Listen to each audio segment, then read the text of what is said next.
بسم اللہ الرحمن الرحیم۔ شوہر پر بیوی کے حقوق۔ اگر ہم سب اس پر عمل کریں تو ہمارے گھر میں بڑا سکون ہوگا۔ نمبر 1، حق مہر ادا کریں، طاقت کے مطابق خرچ دیں، موسم کے مطابق کپڑے بنا دیں۔ تیسرے دن حق کی زوجیت ادا کریں، یعنی ہم بستری کریں، ضروریات زندگی کا سامان مہیا کریں۔ بیوی کو گالی نہ دیا کریں، گالی سے اجتناب کیا کریں۔ ویسے بھی گالی دینے سے بچھو قبر میں اور سانپ تیار ہو جاتے ہیں۔ عورت کو علیحدہ مکان رہنے کے لیے دیں۔ ہاں، اگر مرد کے پاس اتنے مالی وسائل نہیں ہیں تو عورتوں کو بھی تھوڑا سا سمجھنا چاہیے اور مرد کا ساتھ دینا چاہیے۔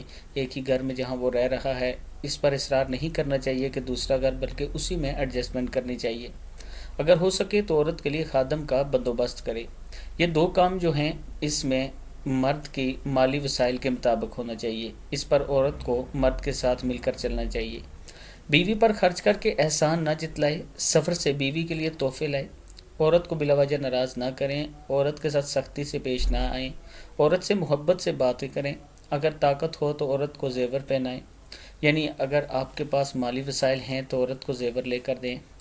بیوی کو نماز، روزہ، حج، زکوٰۃ، حیض، یعنی جو عورتوں کی بیماری ہوتی ہے اس کے مطابق انہیں دین کی باتیں سمجھانا، مسائل بتانا۔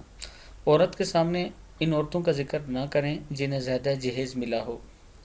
اگر مرد کی ایک عورت مالدار ہو اور دوسری غریب ہو تو غریب کی بے عزتی نہ کریں، یعنی اگر آپ نے 2 شادیاں کی ہیں، ایک غریب ہے اور ایک امیر ہے، تو غریب کے ساتھ زیادتی نہ کریں، نہ امیر کے ساتھ کریں۔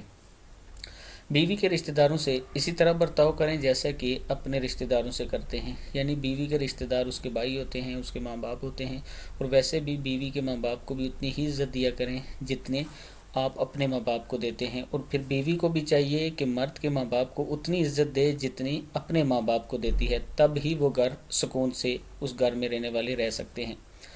اگر خود خوشبو وغیرہ کا استعمال کریں تو اس کے لیے بھی انتظام کریں۔ بیوی کو رشک نہ دلائیں، یعنی اس کے سامنے لونڈی کی جانب تسکین جنس کے لیے ہاتھ نہ بڑھائیں، یعنی بیوی کے سامنے کوئی ایسی حرکت نہ کیا کریں جس سے اس کے اندر حسد پیدا ہو یا اس کے اندر آپ کے لیے نفرت پیدا ہو۔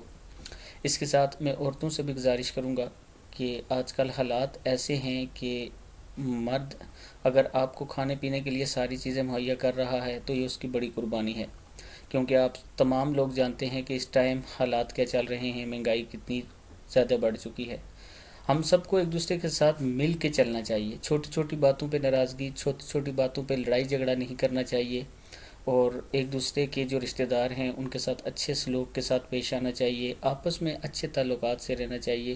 فرض کیا اگر 2 منٹ پہلے آپ کے آپس میں کسی بات پہ لڑائی جھگڑا ہو جاتا ہے تو آپ میں سے جو پہلے ایک دوسرے سے معذرت کر لے گا اللہ اس کو اجر بھی دے گا اور گھر کا سکون بھی تباہ و برباد نہیں ہوگا۔